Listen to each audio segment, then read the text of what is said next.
할렐루야. 4월 마지막 주일 아침입니다. 귀한 예배에 함께 하신 여러분 모두를 주님의 이름으로 환영합니다. 이제는 마음을 정돈하시고 다 함께 기도하심으로 2021년 4월 25일 주일 예배를 하나님 앞에 드리시겠습니다.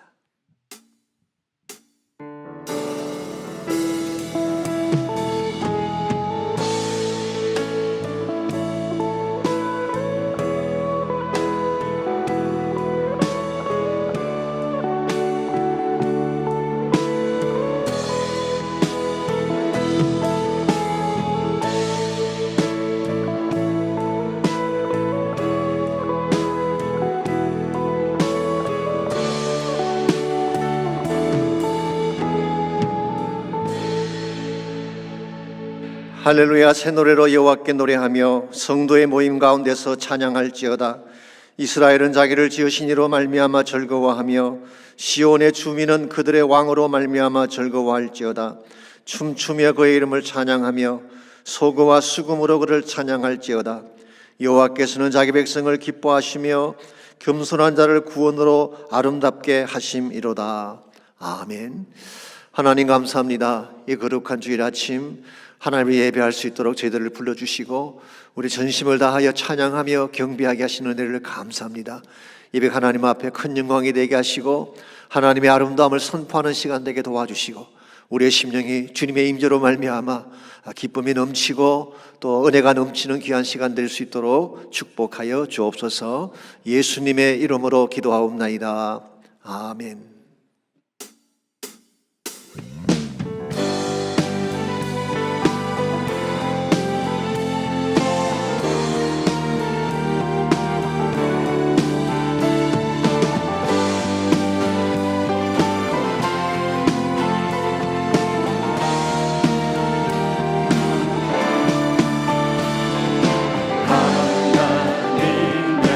크신 사랑 하늘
나아갈 때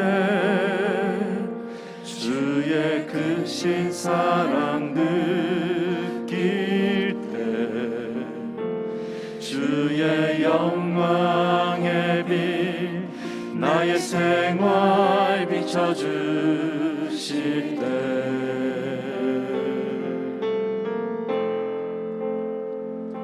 주가 주신 기쁨 맛볼 때에 주의 사랑 속에 나 잠길 때 주의 영광의 빛 나의 생활 비춰주실 때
주의 거룩하신 생각할 때 주의 크신 사랑 느낄 때 주의 영광의 빛 나의 생활 비춰주실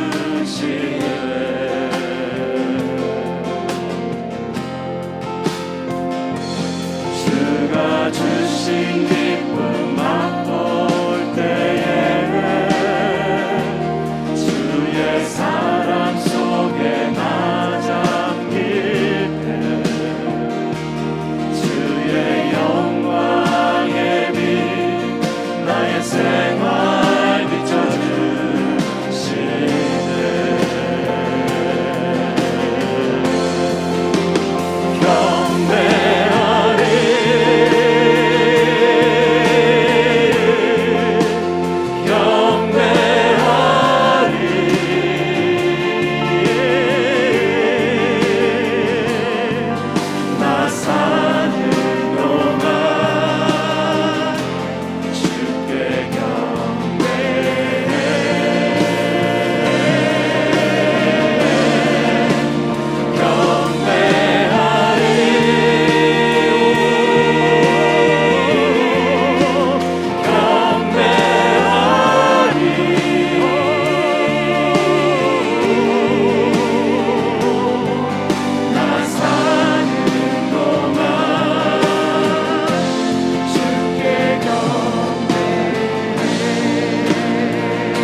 다 같이 기도하겠습니다. 새 노래로 여호와께 노래하라. 온 땅이여 여호와께 노래할지어다. 여호와께 노래하여 그의 이름을 송축하며 구원을 날마다 전파할지어다. 이 시간 하나님 한 분만을 찬양하며 온 마음 다하여 드리는 예배되길 기도합니다. 지난 한 주간을 돌아보면 우리의 생각, 우리의 건강, 우리의 믿음 또한 어느 하나라도 하나님의 보호하심과 간섭하심이 아닌 것이 없음을 이 시간에 고백합니다. 하나님이 주신 귀한 자녀의 신분을 세상의 것과 바꾸지 않았는지, 주신 생명을 하나님의 뜻과 생각이 아닌 우리의 욕심과 생각대로 사용하지 않았는지 한 주간의 삶을 돌아보며 십자가 앞에 자백합니다. 항상 깨어 있으라. 그날과 그때는 아무도 모르며 오직 아버지께서만 아신다고 하셨으니 세상 지혜에 의지하지 않고 하나님의 진리의 말씀을 분별할 수 있는 영을 허락하여 주시길 기도합니다. 우리 인간의 눈으로 볼 때 사방이 막히고 어두운 팬데믹 터널 가운데 있지만 하나님께서는 애굽 땅의 이스라엘 민족의 시름소리와 기도를 들으신 것과 같이 우리의 기도를 들으시어 이미 준비하신 코로나 이후의 영적 부흥과 회복을 믿음으로 나아가는 새누리 공동체 되기를 기도합니다. 또한 본교회의 1부, 2부, 3부 유성 예배와 수요 목자 모임, 양무리 모임의 모든 사역문을 활짝 열어주심을 감사합니다. 지난 1년 동안 어려운 가운데 양들을 섬겨주신 목자들과 교구장, 사역장들과 찬양으로 영광 돌리는 3부 찬양팀과 성가대를 축복하여 주시기를 기도합니다. 2021년 봄학기 제자 훈련을 통하여 하나님께 우리에게 주신 달란트를 발견하며 귀한 주님의 복음 사역에 동참하는 제자 되기를 기도합니다. 예루살렘과 유대와 사마리아와 땅끝까지 복음을 전하라는 말씀에 순종하여 팬데믹 가운데서도 세계 곳곳에서 하나님의 복음만을 들고 사역하시는 선교사님들을 기억하시어 담대한 믿음과 가족의 건강을 지켜주시며 6월에 있을 본교회의 선교축제와 단기 선교의 온 성도들이 기도와 참여하기를 기도합니다. 말씀을 선포하시는 박성근 담임 목사님에게 강건함을 허락하시며 엘리야에게 주신 영적 능력과 여호수아에게 주신 강한 리더십을 목사님에게 더하여 주시며 선포되는 말씀이 우리의 메마르고 갈급한 영혼에 단비가 되게 하시며 날마다 조금씩 주님을 닮아가는 삶이 되기를 기도합니다. 특별히 이 시간 병상 가운데 계신 우리 부모님과 성도들을 기억하시어 성령님의 위로와 여호와 라파 치료의 하나님을 경험하며 마음의 상처가 말씀으로 회복되며 이 시간 아직 예수님을 영접하지 못한 분이 계시다면 성령님께서 마음을 열어주시어 참빛 되시는 예수님을 구주로 영접하길 기도드립니다. 우리 인생의 주관자이며 살아서 우리와 늘 동행하시는 다시 오실 예수님 이름으로 기도드립니다.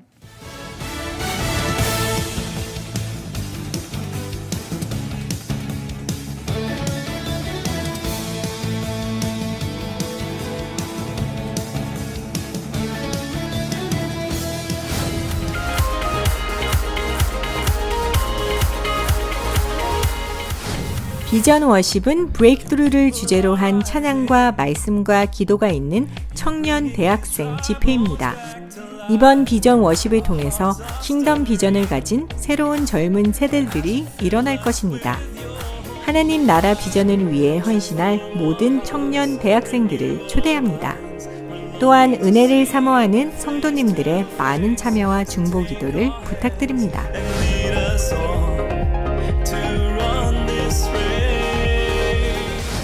오는 5월 7일부터 금요기도회를 정상적으로 진행합니다. 함께 참석하셔서 뜨거운 찬양과 기도의 응답 및 말씀의 은혜를 경험하시기 바랍니다. 생수의 강이 흘러넘치는 성령의 역사를 통해서 우리의 영혼이 새롭게 소생될 것입니다. 당일 저녁 7시 30분 미션센터 본당에서 뵙겠습니다.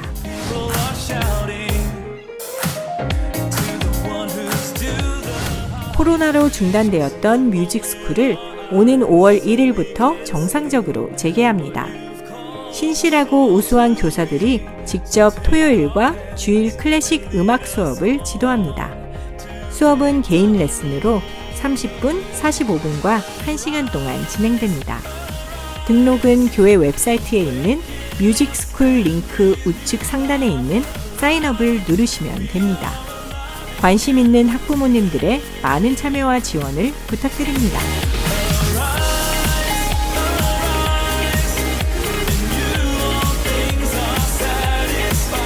주님 안에서 행복한 한 주 보내시길 바랍니다.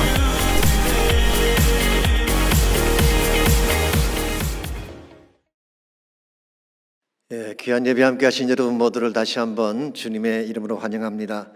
오늘도 새로운 얼굴들이 많이 보이는 것 같습니다. 반갑습니다. 축복합니다. 예배를 통한 축복이 넘치시기를 바랍니다. 또한 가정에서 또 처소에서 온라인으로 예배하시는 모든 분들에게도 동일한 축복이 함께 하시기를 바랍니다. 광고에서 보신 것처럼 5월 5일 수요일부터 수요 양무리 목자 모임이 시작이 되면서 교회 대부분의 사역들이 다시 열리게 됩니다. 그래서 5월 7일부터 금요 기도회도 예전처럼 다시 시작을 하게 되고 주일 양무리 모임도 다시 시작이 됩니다. 그리고 뮤직스쿨도 5월 1일부터 다시 시작한다고 합니다. 여러분께서 이제 코로나가 많이 이렇게 잡혀가기 시작하고 또 여러 가지 많은 좋은 징조들이 있기 때문에 이제는 좀 적극적으로 교회도 나오시고 특별히 예배에 참여하는 것을 많이 격려해 주시기를 바랍니다. 그래서 우리 1부, 2부, 3부 예배 여러분이 연락하시는 분들은 연락하셔서 격려하시고 나오시도록 도와주시기를 바랍니다. 5월 15일 토요일입니다. 비전 월십이라고 저희 교회 다윗 청년부가 주최하는 일종의 집회입니다. 강사님이 오시고 찬양과 뜨거운 기도가 있는 굉장히 중요한 그런 집회입니다. 청년 사역의 새로운 모멘텀을 이룰 수 있을 만큼 중요한 집회이기 때문에 여러분께서 기도도 많이 해주시고 또 주변에 많이 알려주시기를 바랍니다. 주일학교 사역을 위해 교사로 헌신할 분들 지난주 여러분이 이렇게 헌신해 주셨습니다. 더 많이 필요하다고 하니까 가능하신 분들은 더 많이 도와주셔서 우리 주일학교가 살아날 수 있도록 그렇게 도와주시기 바랍니다. 우리 그 외 나머지 광고들 다 참조하시기를 바랍니다. 이 시간 우리 드릴 헌물을 위해서 함께 기도하겠습니다. 좋으신 하나님 감사합니다. 우리를 눈동자같이 사랑하시고 우리의 가정과 또 우리 삶의 터전과 자녀들과 자손들을 보호해 주신 것을 감사합니다. 이 시간 저 앞에 나와 예배 드리는 중에 하나님 말씀에 순종해서 소중한 11조 예물을 올리는 분들이 있습니다. 하나님 약속하신 그대로 축복해 주시고 감사의 제목으로 드리는 예물들, 선교와 구제를 위해 드려진 예물들이 있습니다. 이 물질들을 성밀대에 구별하셔서 주의 거룩한 목적 위에 바르게 쓰임받도록 인도해 주시고 이 땅을 사는 동안 우리 모든 주의 백성들이 하나님 때문에 복을 받고 풍성하게 되는 역사들이 일어나도록 은총을 부어 주옵소서. 감사드리오며 예수님의 이름으로 기도하옵나이다. 아멘.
십자가 사랑하리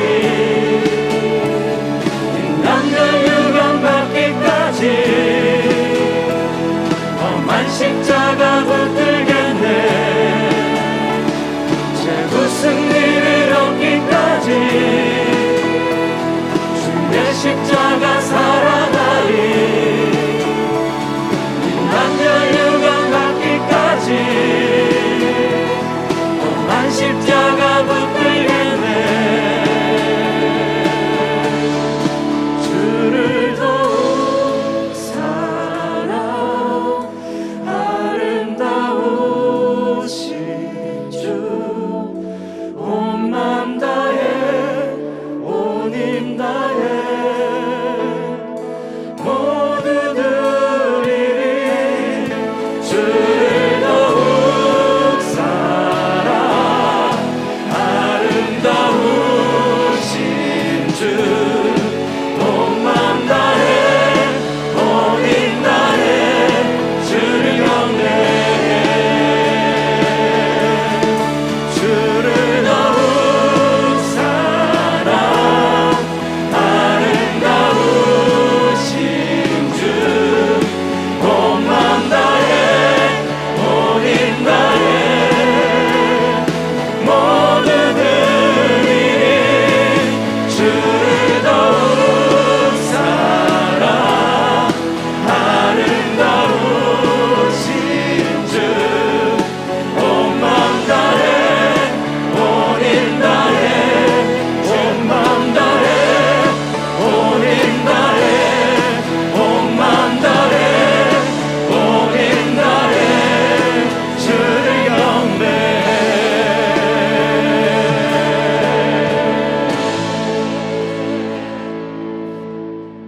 관찰력이 성공을 이끈다. 여호수아 2장 1절로 18절까지 말씀입니다. 눈의 아들 여호수아가 시딤에서 두 사람을 정탐꾼으로 보내며 이르되 가서 그 땅과 여리고를 엿보라 하매 그들이 가서 라합이라는 기생의 집에 들어가 거기서 유숙하더니 어떤 사람이 여리고 왕에게 말하여 이르되 보소서 이 밤에 이스라엘 자손 중에 몇 사람이 이 땅을 정탐하러 이리로 들어왔나이다. 여리고 왕이 라합에게 사람을 보내어 이르되 내게로 와서 내 집에 들어간 그 사람들을 끌어내라. 그들은 이 온 땅을 정탐하러 왔느니라. 그 여인이 두 사람을 이미 숨긴지라. 이르되 과연 그 사람들이 내게 왔었으나 그들이 어디서 왔는지 나는 알지 못하였고 그 사람들이 어두워 성문을 닫을 때쯤 되어 나갔으니 어디로 갔는지 내가 알지 못하나 급히 따라가라. 그리하면 그들을 따라잡으리라 하였으나 그가 이미 그들을 이끌고 지붕에 올라가서 그 지붕에 벌려놓은 3대에 숨겼더라. 그 사람들은 요단 나루터까지 그들을 쫓아갔고 그들을 뒤쫓는 자들이 나가자 곧 성문을 닫았더라. 또 그들이 눕기 전에 라합이 지붕에 올라가서 그들에게 이르러 말하되 여호와께서 이 땅을 너희에게 주신 줄을 내가 아노라. 우리가 너희를 심히 두려워하고 이 땅 주민들이 다 너희 앞에서 간담이 녹나니 이는 너희가 애굽에서 나올 때에 여호와께서 너희 앞에서 홍해 물을 마르게 하신 일과 너희가 요단 저쪽에 있는 아모리 사람의 두 왕 시혼과 옥에게 행한 일 곧 그들을 전멸시킨 일을 우리가 들었음이니라.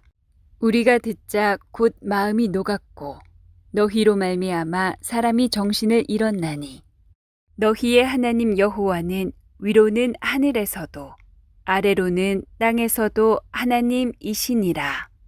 그러므로 이제 청하노니 내가 너희를 선대하였은즉 너희도 내 아버지의 집을 선대하도록 여호와로 내게 맹세하고 내게 증표를 내라. 아멘. 똑같은 나무를 보아도 우둔한 사람과 현명한 사람은 보는 눈이 다르다. 이것은 18세기 영국의 시인이면서 화가였던 윌리엄 블레이크라는 사람이 한 말입니다.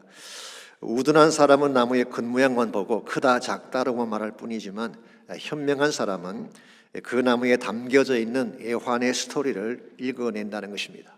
자세하게 깊이 보기 때문에 그렇습니다. 이와 같이 주어진 사물을 자세히 보고 그 내면의 실상을 잘 파악해내는 힘을 우리가 관찰력이라고 부릅니다. 우리가 인생의 성공자가 되려면 관찰력이 뛰어나야 되는 것입니다. 그래야지 주어진 상황을 바르게 판단하고 남들보다 한 발짝 앞서갈 수가 있습니다. 이 관찰력이 부족한 사람은 똑같은 것을 보고도 그것이 무엇인지를 잘 판단을 못합니다. 어떤 책에 제가 봤더니 여자분들은 아기가 우는 울음소리만 듣고도 왜 우는지 그 이유를 7가지나 분별해 낸다고 합니다. 대단한 관찰력이죠. 우리 남자들은 어떨까요? 저를 비롯해서 대체적으로 둔합니다. 그래서 아기가 울면 무조건 우유병만 입에 넣어주는, 아기의 진짜 필요를 모르기 때문에 그렇게 하는 것입니다. 그러나 관찰력이 뛰어난 사람은 다릅니다. 남들이 보지 못하는 것을 집어내고 그것에 합당한 판단을 내리는 것입니다. 그래서 첩보 영화 같은 것을 보시게 되면 작은 단서 하나를 가지고 아군과 적군을 가려내는 것을 보게 됩니다. 실제로 미국의 CIA에서 이런 일이 있었다고 합니다. 구소련과 대치하던 냉전 시대의 일화이긴 합니다만은 오랫동안 자신의 신분을 숨기고 스파이로 활동하던 소련 스파이가 있었습니다. 얼마나 철저하게 자신을 위장했는지 미국 사람과 모든 것이 똑같았어요. 영어 구사력도 똑같고 억양도 똑같고 옷차림도 똑같고 음식이나 문화나 모든 것이 미국 사람 그 자체였습니다. 그래서 심정은 있지만 물정을 찾지 못했던 CIA 요원이 한 번은 그에게 다가가서 휘파람으로 소련 국가를 불렀어요.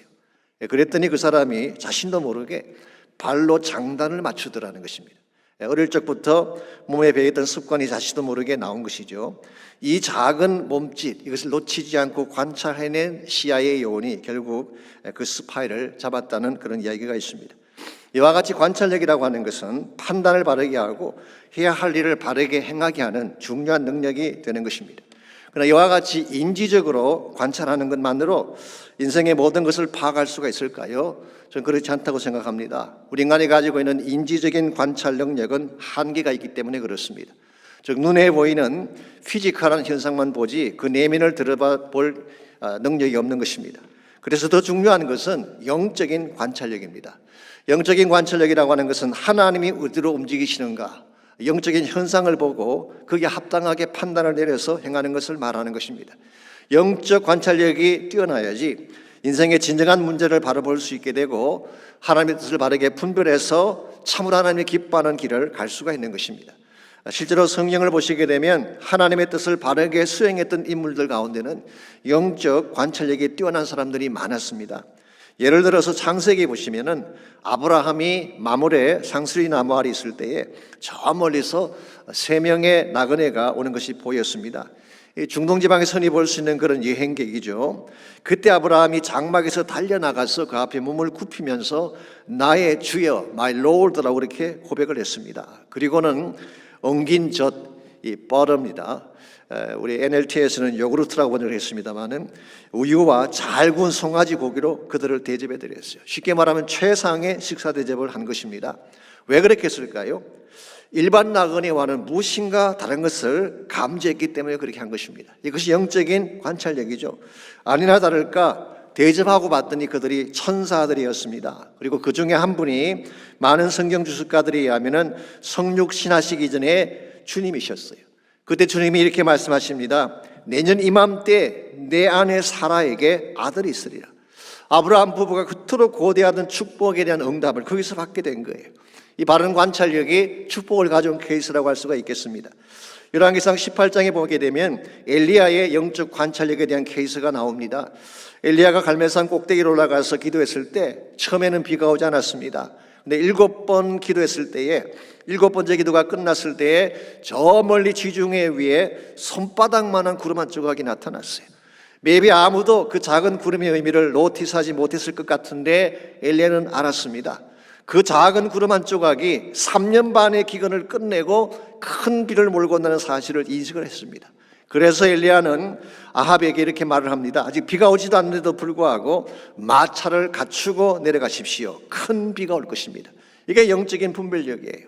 이와 같은 영적인 분별력이 있었기 때문에 그 어둡던 아합왕 시절에 바알 숭배에 끌려가지 않고 거룩한 신앙을 지키는 것이 가능했던 것이죠. 오늘 여러분과 저에게도 이와 같은 영적인 분별력이 필요합니다. 그 약한 세대 가운데서 바른 길을 선택할 수가 있는 것입니다. 아신 대로 이 시대가 얼마나 악하고 혼탁합니까? 영적 관찰력이 없으면 어디로 끌려가는지 분별할 수가 없는 것입니다. 그래서 예수님께서 마태복음 16장에서 이런 말씀하셨습니다. 너희가 천기는 분별할 줄 알면서, 날씨는 분별할 줄 알면서 시대의 표적은 분별할 수가 없느냐? 일종의 책망의 말씀이죠. 그 당시 종교 지도자들, 성경을 많이 안다는 사람들이 날씨는 분별을 하면서도 하나님의 움직임을 몰랐다는 거예요. 이것이 같은 그들이 잘못된 방향으로 선택을 하게 된 이유이기도 하죠. 오늘 여러분과 저에게도 이와 유사한 문제가 있다고 저는 생각을 합니다. 많은 사람들이 세상적인 동향에는 굉장히 밝잖아요. 주식의 동향이랄지 경제 지표랄지 정치적인 움직임에는 굉장히 민감하지 않습니까? 근데 하나님의 움직임에 대해서는 무관심한 분들이 많이 계세요.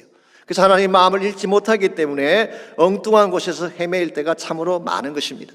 그러나 여러분과 저가 진실로 하나님 나라 백성으로서 하나님의 뜻을 온전히 이루어드리기를 원한다면 영적 관찰력을 길러야 하는 것입니다. 그래야지 영적 상황을 바르게 판단할 수가 있게 되고 하나님의 뜻을 바르게 수행해 드릴 수가 있게 되는 것입니다. 그러므로 어떻게 하면 무뎌진 우리의 영적 분별력을 새롭게 함으로써 하나님이 목적하신 바를 이루어드리며 살 수 있을지 오늘 주신 본문을 중심으로 이것을 함께 정리해 보려고 합니다.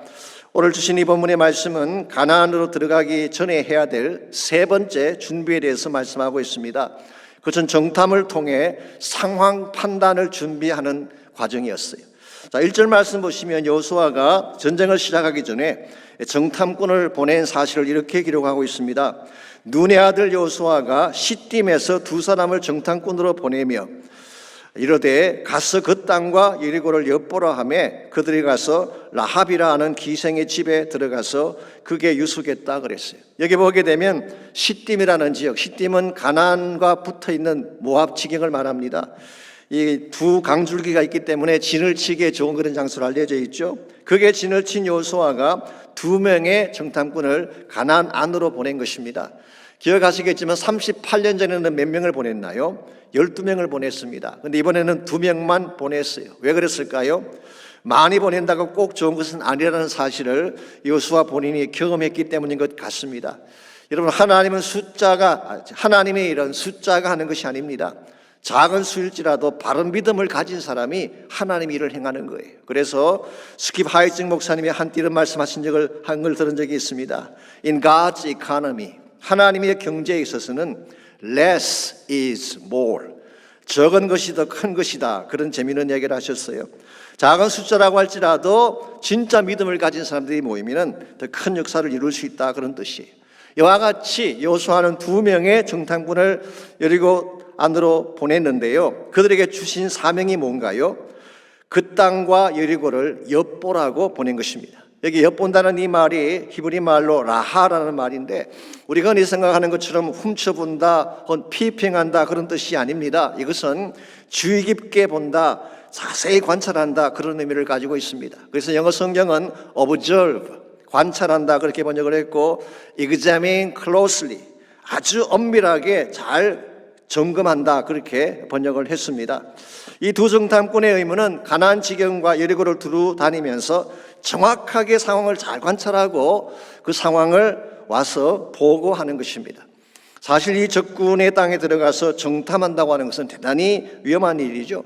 여호수아 본인이 누구보다 이 사실을 더 잘 알고 있는데 그럼에도 불구하고 왜 이 위험한 정탐 명령을 내렸을까요?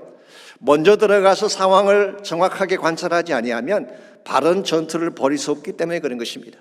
아신 대로 지금 이제 첫 번째 가나안 전투가 시작이 됩니다. 이 여리고 전투가 첫 번째 전투인데요. 여기서 잘못되게 되면 가나안 정복 전체가 실패할 수 있는 것입니다. 그래서 굉장히 중요한 것 중에 하나가 미리 가서 정탐하는 거예요. 여러분과 저의 삶도 마찬가지입니다. 우리가 인생에서 성공하려면 관찰을 잘 해야 돼요. 나에게 주어진 과제가 무엇이며 어디에 문제가 있으며 누구와 어떻게 일을 해야 될지를 잘 점검한 후에 일을 시작해야지 모든 것을 바르게 행할 수가 있는 것입니다. 특별히 우리가 하나님 우리에게 부과하신 과제를 바르게 이루어내려면 영적인 안목과 관찰력이 매우 중요한 것입니다.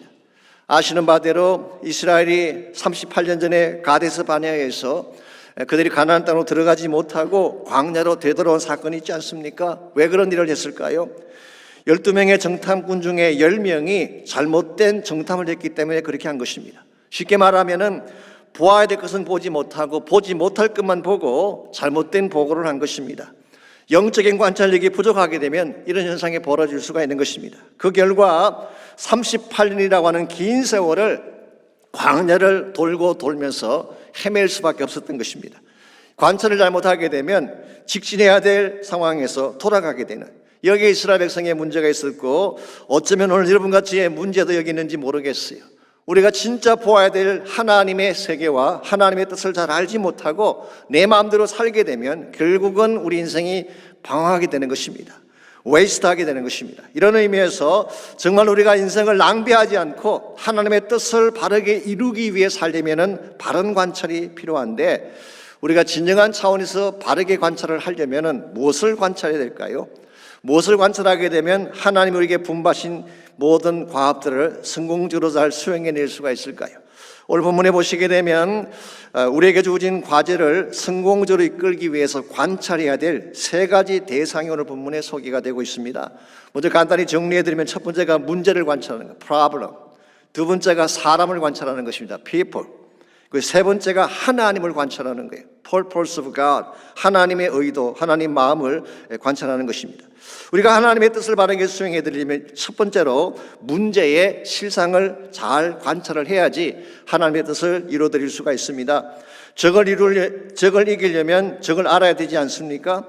여러분과 제가 문제를 이겨내려면 문제의 실상을 정확하게 바로 알아야 되는 것입니다.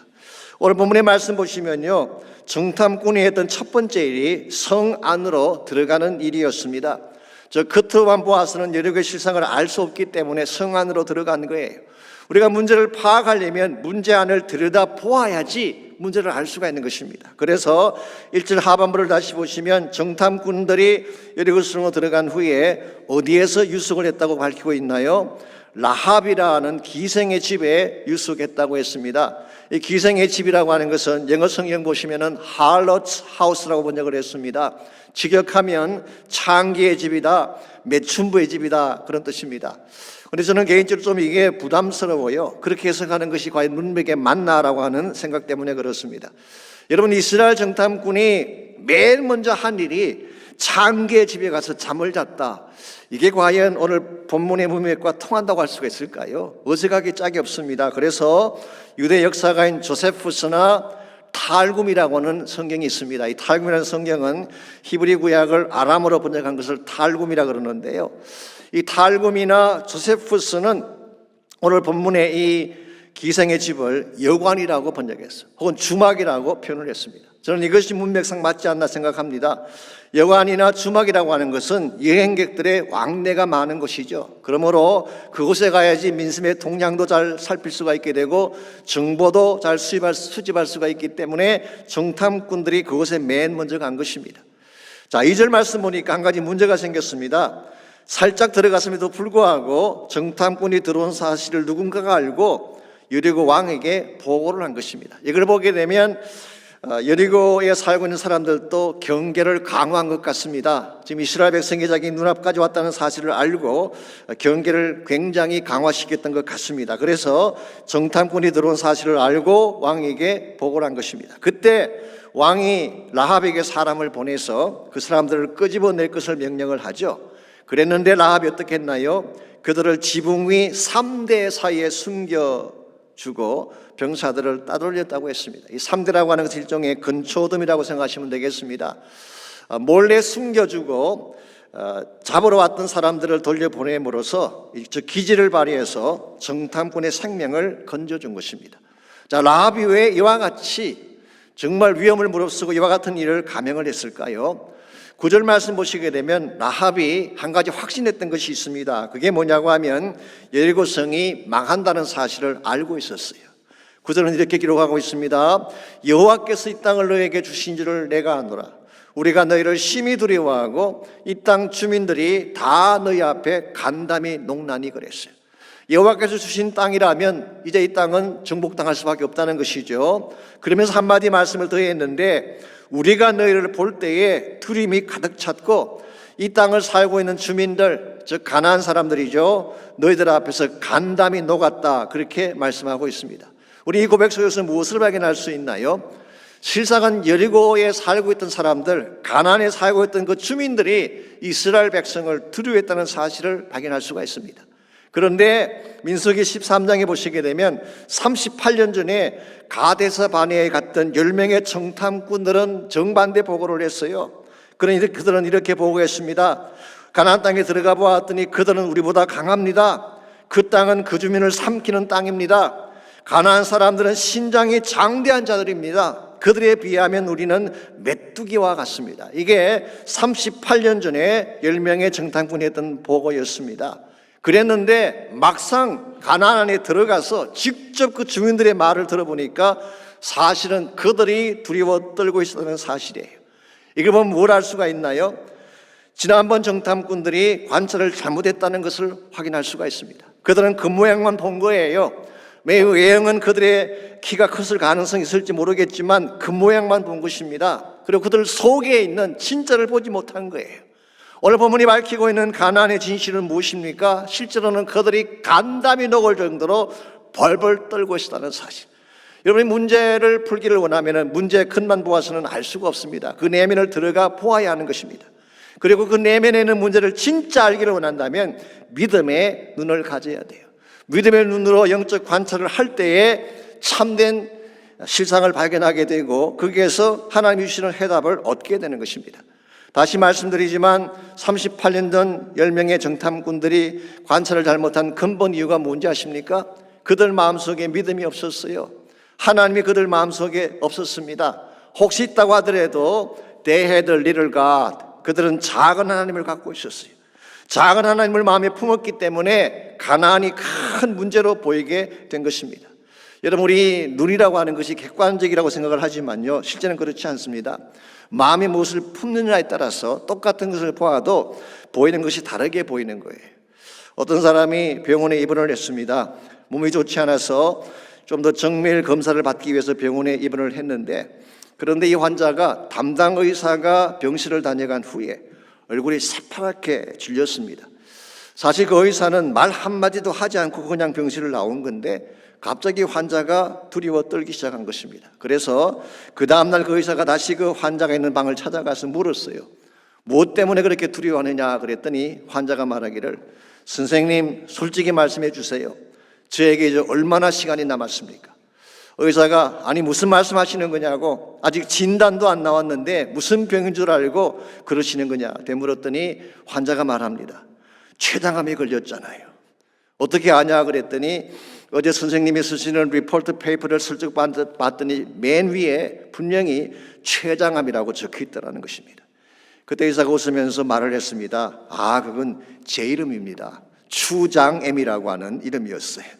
즉 의사 이름을 병명으로 잘못 본 거예요. 자, 왜 이런 현상이 벌어졌을까요?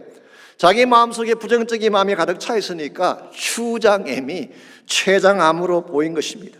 이와 같이 우리 마음이라고 하는 것은요, 우리 눈으로 보는 것을 결정하게 되는데 우리 마음에 품는 것이 바른 것이 돼야지 바르게 볼 수 있는 거예요. 여러분 마음속에 믿음을 품게 되면은 하나님이 행하시는 것을 볼 수가 있게 됩니다. 그런데 만일에 불신앙적 마음을 품게 되면 모든 게 다 안 되는 것만 보이는 거예요. 할 수 없다, 끝장났다 이런 마음을 갖게 되는 것입니다. 그러나 여러분이 정말 하나님을 마음에 품고 믿음으로 보게 되면 모든 것이 가능하고 모든 것이 은혜이고 모든 것이 감사의 제목이 되는 거예요. 이런 측면에서 우리 마음속에 하나님을 품고 믿음으로 바라보는 것 굉장히 중요한 것이고, 이와 같은 시각으로 사는 사람에게는 실제적으로 하나님이 능력을 행사해 주세요. 텍사스에 그 포트우스라는 지역이 있습니다. 저희 신학교가 있던 지역인데요. 그게 랜디 힉나이트라고 하는 한 목사님이 계시는데 그분이 이런 간증을 하신 적이 있습니다. 이분이 사실 숱한 고난을 겪고 어려움을 많이 겪으신 분인데 그래도 하나님을 잘 믿고 하나님의 사역을 열심히 하던 중에 암에 걸려서 병원에 입원을 하게 됐습니다. 돈도 많지 않고 가족도 힘든데 암에 걸리게 되니까 걱정이 참 많았어요.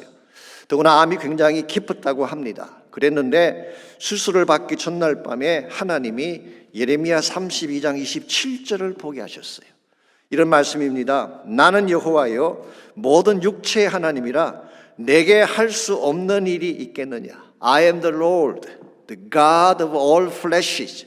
쉽게 말하면 모든 육체를 만든 하나님이라 그 말이에요. 내게 할 수 있는 일이, 할 수 없는 일이 있겠느냐. 영어 성경이 재밌게 번역되어 있습니다. Is anything too hard for me? 내가 하기에 너무 힘든 일이 있겠느냐. 그렇게 반문하신 거예요. 천지를 만드신 하나님이 나를 직접 창조하신 그분에게 할 수 없는 일이 존재하겠습니까? 있을 수가 없습니다. 그래서 랜디가 이 말씀을 붙잡고 기도하면서 그는 수술대에 올라갔고 결국 그는 암을 잘 극복을 하고 회복이 된 후에 그가 처음 했던 그 간증을 책으로 썼습니다. 그 책 타이틀이 뭔지 아십니까? Big God, Little Problem. 큰 하나님, 작은 문제. 그런 제목의 책을 이분이 저서를 했어요. 여러분, 하나님을 크신 분으로 마음에 품게 되면 문제가 작게 되는 것입니다.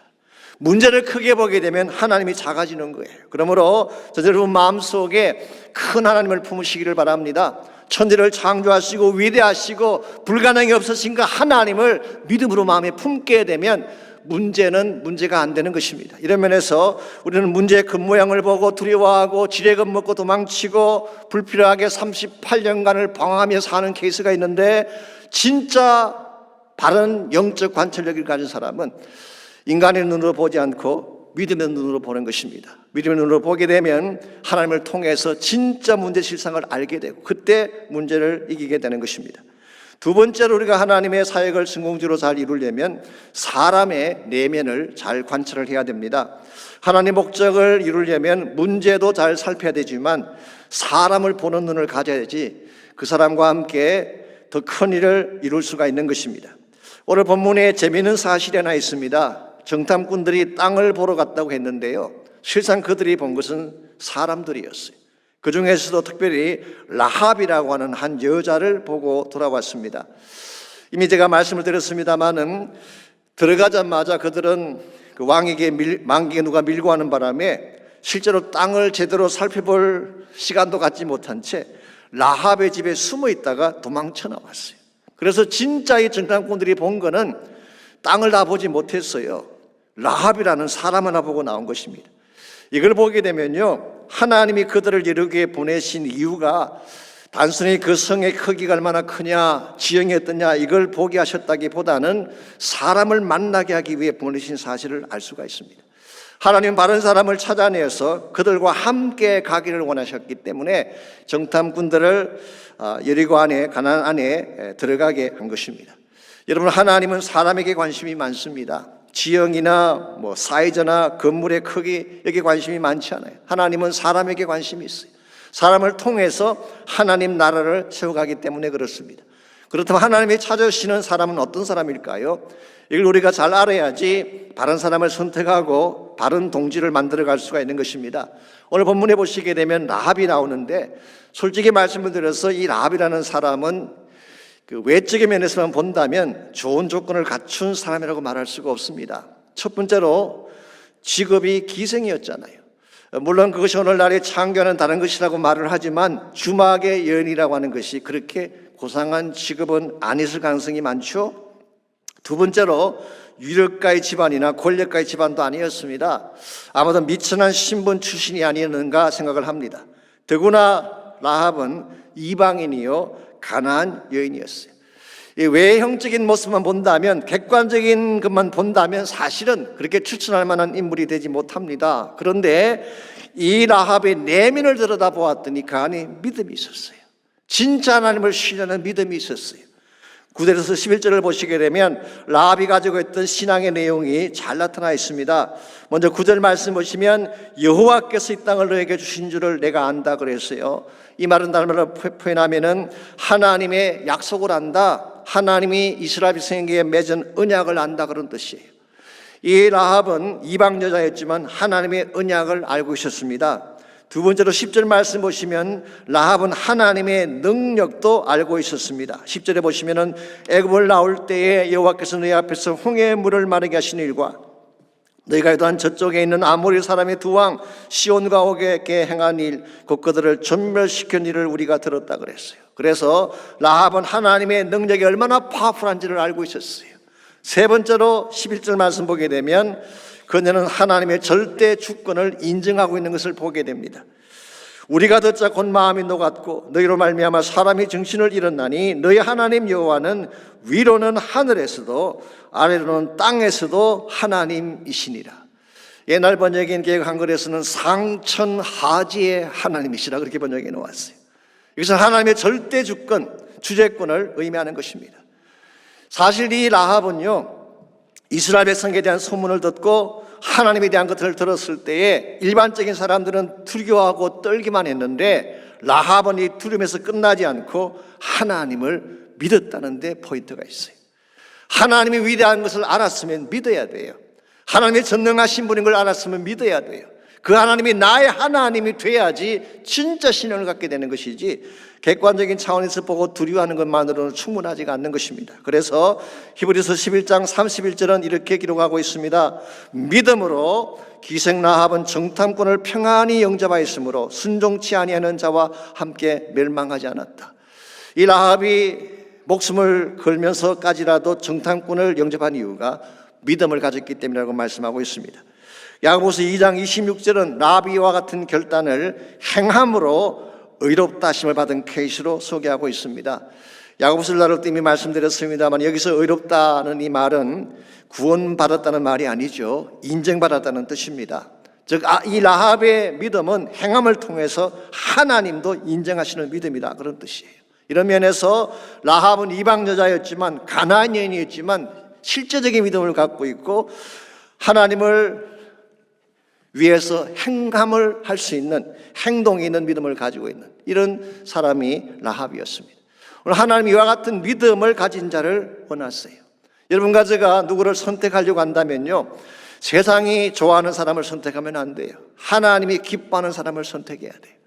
외형만 보고 외모만 보고 선택하기보다는 그 안에 참된 믿음이 있는가 이걸 보고 선택을 해야지 함께 동력을 할 수가 있고 같이 가나안 땅 정복을 위해 달려갈 수가 있는 것입니다.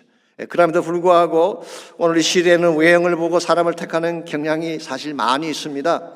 외적인 조건이나 세상적인 레주메를 보고 사람을 택하기도 하고 함께 가기도 하지 않습니까? 그런데 이것은 사실 위험합니다. 왜냐하면 겉모양만으로 그 사람의 실체를 알 수 없기 때문에. 이런 측면에서 진짜 지혜로운 사람은 그 사람의 영적 내면을 보고 믿음을 보는 거예요. 그래서 이 사람 안에 진짜 하나님이 기뻐하는 것이 있나 이 사실을 확인한 후에 그 사람을 선택하게 되면 그 사람과 함께 대단히 위대하고 거룩한 일을 감당해낼 수가 있는 거예요. 제가 아는 목사님 중에 미국에서 목회를 하시다가 한국으로 들어가신 분이 계시는데요. 제가 몇 년 전에 그분이 월간 목회에 쓴 글을 제가 읽게 됐습니다. 아주 오래전 이야기이긴 한데요. 이 목사님이 그 사모님과 이제 사귀실 때 이제 결혼 허락을 받기 위해서 장모님을 찾아갔습니다. 그 당시 사모님은 한국의 명문대학교를 졸업을 하고 좋은 집안의 딸이었어요. 문학을 전공해서 시도 쓰시고 소설도 쓰는 그런 문학가였습니다. 초라한 행색으로 찾아온 그를 보고 장모님이 질문을 하셨습니다. 자네 아버님은 뭘 하시는가? 그랬더니 상선장사를 하고 계십니다. 실망한 듯 고개를 좌우로 흔드시더니 그럼 자네 전공은 뭔가? 신학입니다. 그랬더니 더 실망한 표정으로 목사는 절대로 안 되네. 내 딸은 자격도 없겠지만 목사한테 시집 보내 고생시킬 생각은 전혀 없으니까 그리 알게. 그러면서 혼자 중얼거리듯이 한마디를 더 덧붙이셨어요. 다른 게 시원찮으면 키라도 좀 크지. 그래 키가 그게 뭔가. 한마디로 불합격 점수였어요. 집안 그렇지, 외모 그렇지, 거기에다가 장차할 직업도 그렇지. 누가 그런 사람에게 딸을 주겠어요. 그럼에도 불구하고 하나님의 특별하신 은혜로 우여곡절 끝에 두 사람이 결혼을 하게 됩니다. 나중에 그 목사님이 미국에 유학을 오셔서 한국에 돌아가셔서 신학교 교수가 되고 책도 많이 쓰시고 한국 교계의 중요한 리더가 되셨어요. 그때서야 그 장모님이 개천에서 용났다고 기뻐하시더라고 하는. 솔직히 이야기를 읽으면서 조금 마음이 씁쓸하긴 했습니다만은 이게 일반적인 사람들의 판단 기준이죠. 외형을 보고 판단을 하는 것입니다. 그래서 외형이 잘 갖춰져 있으면 좋은 사람, 그렇지 않으면은 좋지 않은 사람, 이건 대단히 위험한 선택 기준이 아닐 수가 없습니다. 여러분과 제가 진짜 하나님을 위해 함께 동력하기를 원한다면 좀 부족해도 그 마음속에 하나님에 대한 신앙이 분명해야 돼요. 그 마음 중심에 하나님의 부르심과 하나님 나라에 대한 비전이 분명해야지 동력할 수가 있는 것입니다. 그때에 같이 하나님 꿈을 향해 달려갈 수가 있게 되고 하나님이 분부하신 그 위대한 사역을 감당할 수가 있는 것입니다. 이런 측면에서 우리가 하나님이 부여하신 그 일을 성공적으로 잘 수행하기를 원한다면 관찰을 잘 해야 되는데 첫 번째로 관찰해야 될 것이 문제입니다. 문제를 잘 관찰해야지 불필요한 두려움을 넘어서서 문제를 정복할 수가 있는 것입니다. 둘째는 사람을 잘 관찰해야 돼요. 겉모양만 보지 말고 내면을 보시기 바랍니다. 진짜 믿음 있는가를 보시고 바른 사람을 선택할 때에 함께 하나님의 나라를 위해 달려갈 수가 있는 것입니다. 하나님의 뜻을 성공적으로 수행하려면 세 번째로 필요한 것이 하나 더 있는데요. 그것은 바로 하나님의 마음을 관찰하는 것입니다. 하나님 마음속에 무엇을 가지고 계시나 이걸 잘 관찰을 해야지 하나님의 뜻에 합당한 삶을 추구할 수가 있는 것입니다. 자, 오늘 본문에서 정탐꾼들의 정탐을 통해 확인된 또 하나의 중요한 사실이 있습니다. 그것은 하나님이 그들을 그곳에 보낸 목적이 단순히 그 성을 멸망시키려는 것만은 아니었다는 사실이에요. 사실은 하나님은 그 성 안에서 구원할 자가 있는가를 찾기 위해서 정탐꾼을 보내신 것입니다. 그것도 비천하고 초라한 한 여인의 가정을 구하기 위해 정탐꾼을 보낸 거예요. 저는 여기에 하나님의 심정이 있다고 저는 생각을 합니다. 물론 가나안 족속이 하나님 앞에 범죄했기 때문에 마땅히 진멸하고 심판해야 되죠. 그것이 공입니다. 그런데 하나님 마음의 깊은 곳에는 단순한 심판보다는 사람을 사랑하는 마음이 있었어요. 그래서 구원하기를 원하시는 간절한 마음이 있었습니다. 한 영혼이라도 혹시 구원할 사람이 없을까? 그래서 이스라엘과 함께 가나안을 향해 나아갈 사람은 없을까? 이것을 잘 관찰하고 그들을 구원해 내기 위해 정탐꾼을 보냈다고 말할 수가 있습니다. 그렇기 때문에 12절과 13절을 보시면요, 라합이 이스라엘이 여리고를 무너뜨릴 때 자신과 자신의 가족을 구원해 줄 것을 요청했을 때 두 정탐꾼이 그렇게 하겠다고 약속을 합니다. 그러면서 징표를 하나 정하는데 그게 18절에 나옵니다. 18절에 보시면은 우리가 이 땅에 들어올 때에 우리를 달아내린 창문에 이 붉은 줄을 메고 내 부모와 형제와 내 아버지의 가족을 다 내 집에 모아라. 그러면 이 붉은 줄이 있는 그 집안에 있는 사람들은 한 명도 건드리지 않고 살려주겠다는 말을 했어요. 저기는 우리 이해를 좀 돕기 위해서 조금 더 설명을 드리자면요, 열교성의 구조가 이렇게 되어 있습니다. 그 영국의 고고학자인 존 가스탄 교수가 1930년부터 36년까지 자기 아들과 함께 여리고 지역에 발굴을 했습니다. 그리고 굉장히 많은 자료들을 발표를 했는데요, 그 자료에 보게 되면 여리고 성의 성벽이 두 겹으로 되어 있어요. 두 겹으로. 성벽이 하나만 있는 것이 아니라 외곽 성벽이 있고 안에 또 성벽이 있어요. 그 간격이 4.5m 간격. 일반적으로 고대 사회에서 난공불락의 성들은 일반적으로 한 겹이 아니라 여러 겹으로 성벽이 되어 있습니다. 그래서 여리고 성 같은 경우는 두 개의 성벽이 있는데요, 그 사이가 4.5m 되니까 그 성벽 사이에 대들보를 얹고 그 위에 집을 짓고 사는 사람들이 많았어요. 오늘 본문에 나오는 라합의 집도 바로 그 성벽 위에 있는 집이었습니다. 그래서 외곽쪽 성벽으로 난 창문이 있고 안쪽으로 난 창문이 있었어요. 자, 그래서 정탐꾼들을 탈출시킬 때에 외곽으로 난 창문으로 탈출을 시키. 그래서 거기에다가 붉은 줄을 메어두게 되면 그 집은 우리가 건드리지 않겠다라고 말한 것입니다. 자, 그렇다면 여기서 창문에 달아내린 붉은 줄, 스칼렛 코드라고 합니다. 영어 성경 보시게 되면 이 창문에 달아놓은 붉은 줄이 무엇을 예표하는 것일까요? 짐작하시는 대로 속죄의 피를 예표하는 것으로 보는 것이 옳습니다.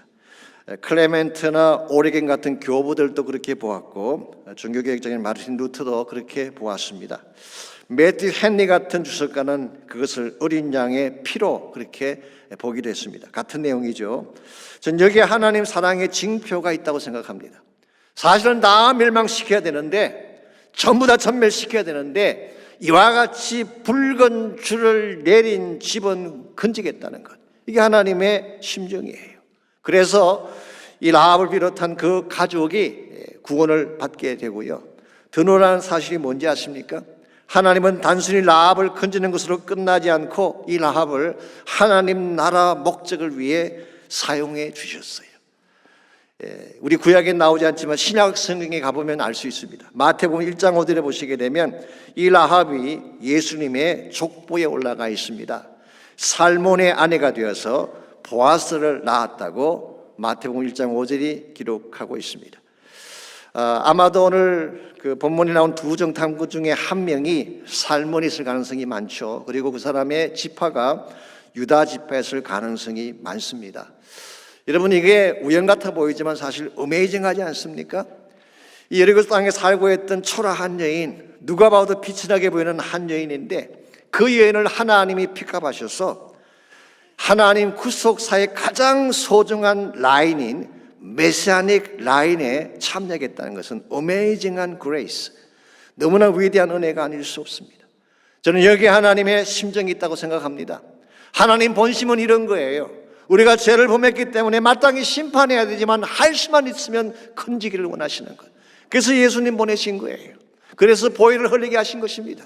우리에게는 공로가 없지만 예수의 보혈을 신뢰하고 믿음을 가진 사람들은 건져내시겠다는 것이 하나님의 은혜예요.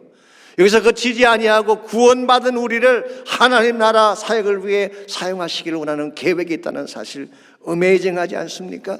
솔직히 말씀을 드리자면 라합보다 우리가 나은 것 아무것도 없어요. 우리도 미천한 존재입니다. 우리도 누추한 사람들이죠. 죄를 가지고 이야기하자면 라합보다 더 악한 죄인이지 아마 더 깨끗하지 못할 것입니다. 그럼에도 불구하고 이방인인 우리들, 죄 많은 우리들, 아무 가치 없는 우리를 하나님이 건져내시기 위해서 우리 인생의 창문 앞에 붉은 줄을 내리게 하시고, 그게 십자가죠. 십자가를 통해 구원받게 하신 거예요. 여러분과 제가 이 사실을 바로 안다면 여러분의 삶을 어떻게 살아야 될까요? 함부로 굴리면 안 되는 것입니다. 하나님이 나를 이렇게 사랑해 주셨는데, 이와 같은 큰 은혜를 통해서 나를 구원해 주셨는데 이제는 은혜에 합당한 삶을 살아야지 마음대로 산다든가 함부로 사는 것은 잘못된 것입니다. 우리가 크리스찬이 됐다는 것은 얼마나 놀라운 축복입니까? 세상 사람들이 그걸 알지 못하기 때문에 이 축복에 참여하지 못하는 것뿐이지만 은혜로 우리가 구원받았잖아요. 예수 믿게 된 것 자체가 은혜 아닙니까? 하나님의 자녀가 된 게 은혜 아닙니까? 하나님 나라 사역을 위해 부름받고 쓰임받는다는 사실이 얼마나 위대한 은혜입니까? 여러분과 제가 이 사실을 바로 안다면은, 이 하나님의 심정을 바로 안다면은 이제는 주님이 가장 원하시는 일을 위해 우리 삶을 드릴 수 있어야 됩니다. 여러분과 저를 이렇게 사랑하신 그 하나님은 또 죽어가는 영혼들을 동일한 심정으로 사랑하고 계세요. 그들을 어떻게든 찾아내어서 하나님 영광의 나인에 세우기를 원하시는 것이 오늘도 하나님의 심정이고 하나님의 계획이십니다. 이걸 보아야 돼요. 여러분 인생을 살아가면서 무엇을 보며 살고 계시나요? 진짜 하나님을 보고 하나님 뜻을 보며 사시는지, 혹시 여러분 가운데 문제만 보고 그것 때문에 두려워하는 자가 있다면 문제보다 크신 하나님을 보시기를 바랍니다. 자신의 무능력함과 초라함을 보고 낙심하는 자가 혹시 있다면 하나님의 사랑을 신뢰하고 믿음으로 서시기를 바랍니다. 이 땅의 내혹함과 어둠을 보고 절망하는 자가 혹시 있다면 눈을 열어서 주의 영광을 보시기 바랍니다. 그리고 참된 부르심의 소망을 향해 믿음으로 달려갈 때에 여러분의 생각 가장 값진 인생이 되게 되고 하나님이 인정해 주시는 참 믿음의 사람이 되는 것입니다. 오늘 여러분과 제가 이 사실을 기억하고 함께 헌신하며 기도하는 시간을 가지면 좋겠습니다. 우리가 기도할 때 먼저 내 눈을 열어 주를 보게 해달라고 기도하시기를 바랍니다.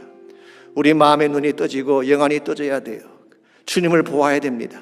주님이 지금 어디에서 무엇을 하고 계신지를 보아야 돼요. 주님의 무브먼트, 주님의 움직이심을 주목해야 돼요. 주님 가시는 곳에 내 마음도 갈 수 있도록, 주님이 가시는 그곳에 나의 인생도 나의 삶도 따라갈 수 있도록 여러분 결단하며 헌신하며 기도하시기를 바랍니다.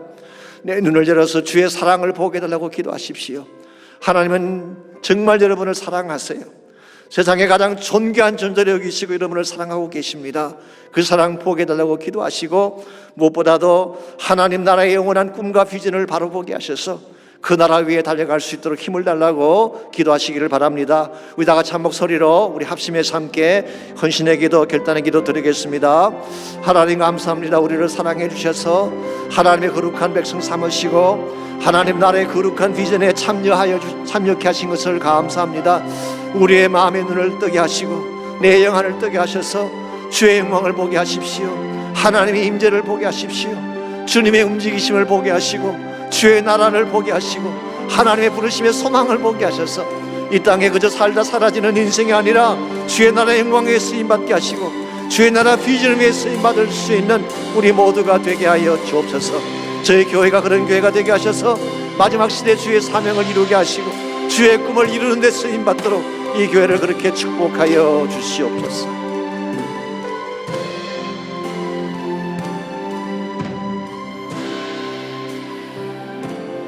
무너진 내 맘에 주 사랑이 많네. 나의 눈을 열어 주 보게 하시네. 길 잃은 날 위해 성령 강구하사 나의 눈을 열어 주 보게 하시네. 나의 눈을 열어 주 보게 하시네. 주의 나라 오리라. 주께서 부르실 때 소망과 영광에 주의 뜻 이루소서.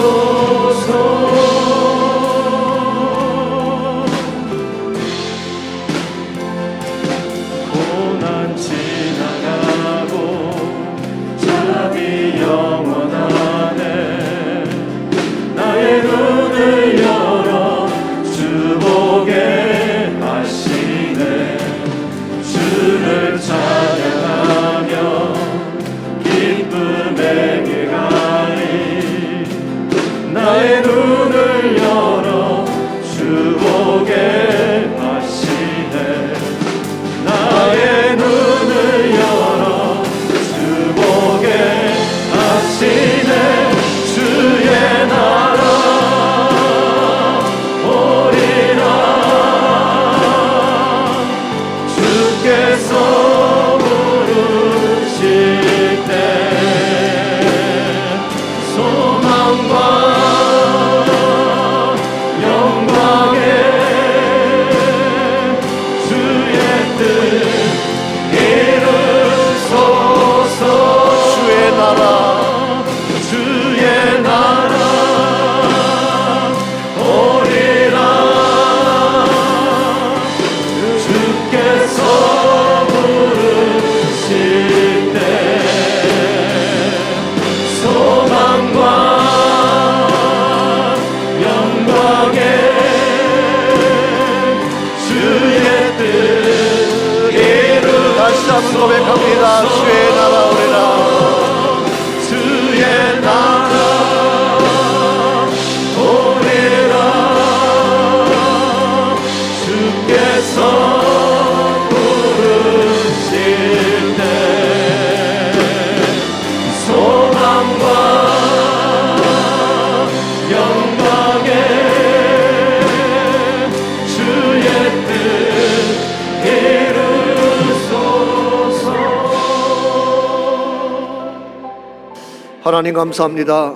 우리의 눈을 뜨게 하셔서 주의 영광을 보게 하시며 주의 비전을 보게 하신 것을 감사합니다. 바다가 열리고 열방들이 주께로 돌아오며 주의 음성 앞에 새로운 구원의 역사들이 일어나는 것을 보고 싶습니다. 주여 우리의 심령의 눈을 뜨게 하시고 영혼의 눈을 뜨게 하셔서 하나님의 행하심을 목격하게 도와주시고 주의 부르심 앞에 순종함으로 말미암아 주의 나라 영광 위에 쓰임받는 저희 모두 되게 하여 주시옵소서.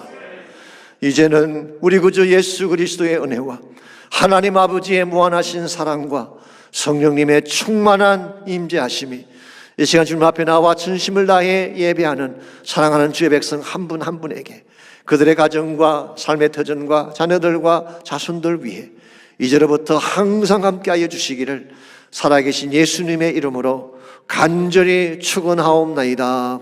아멘.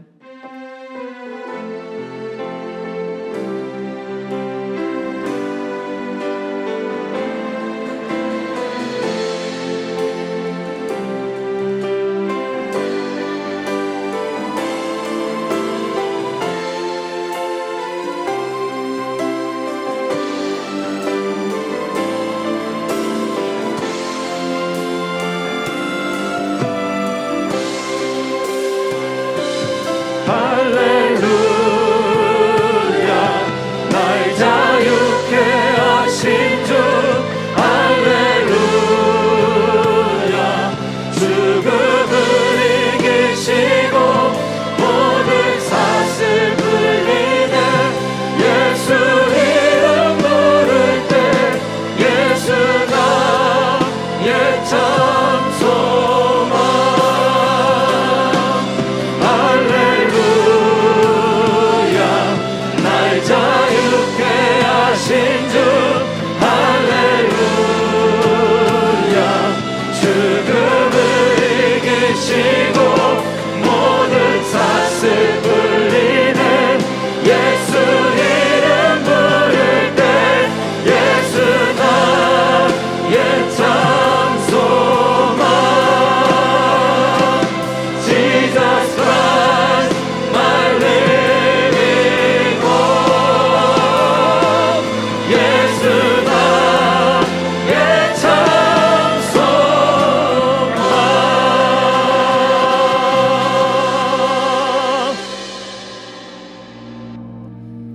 나의 사랑 너는 어여쁘고 참 귀하다 어느 보석보다 귀하다 내가 사랑스럽지 않을 때 너를 온전히 사랑하고 너와 함께하려 내가 왔노라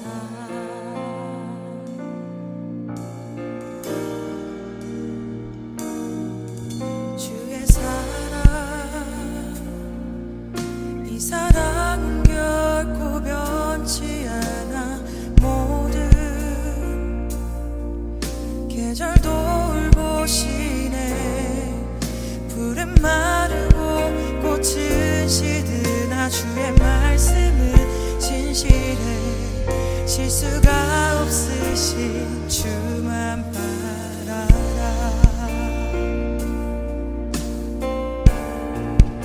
주님의 나라와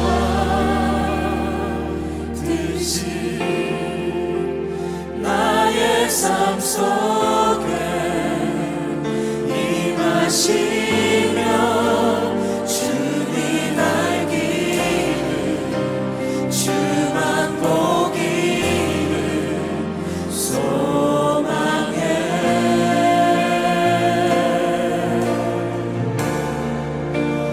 거룩히 살아가 힘과 두려움 없는 믿음 주시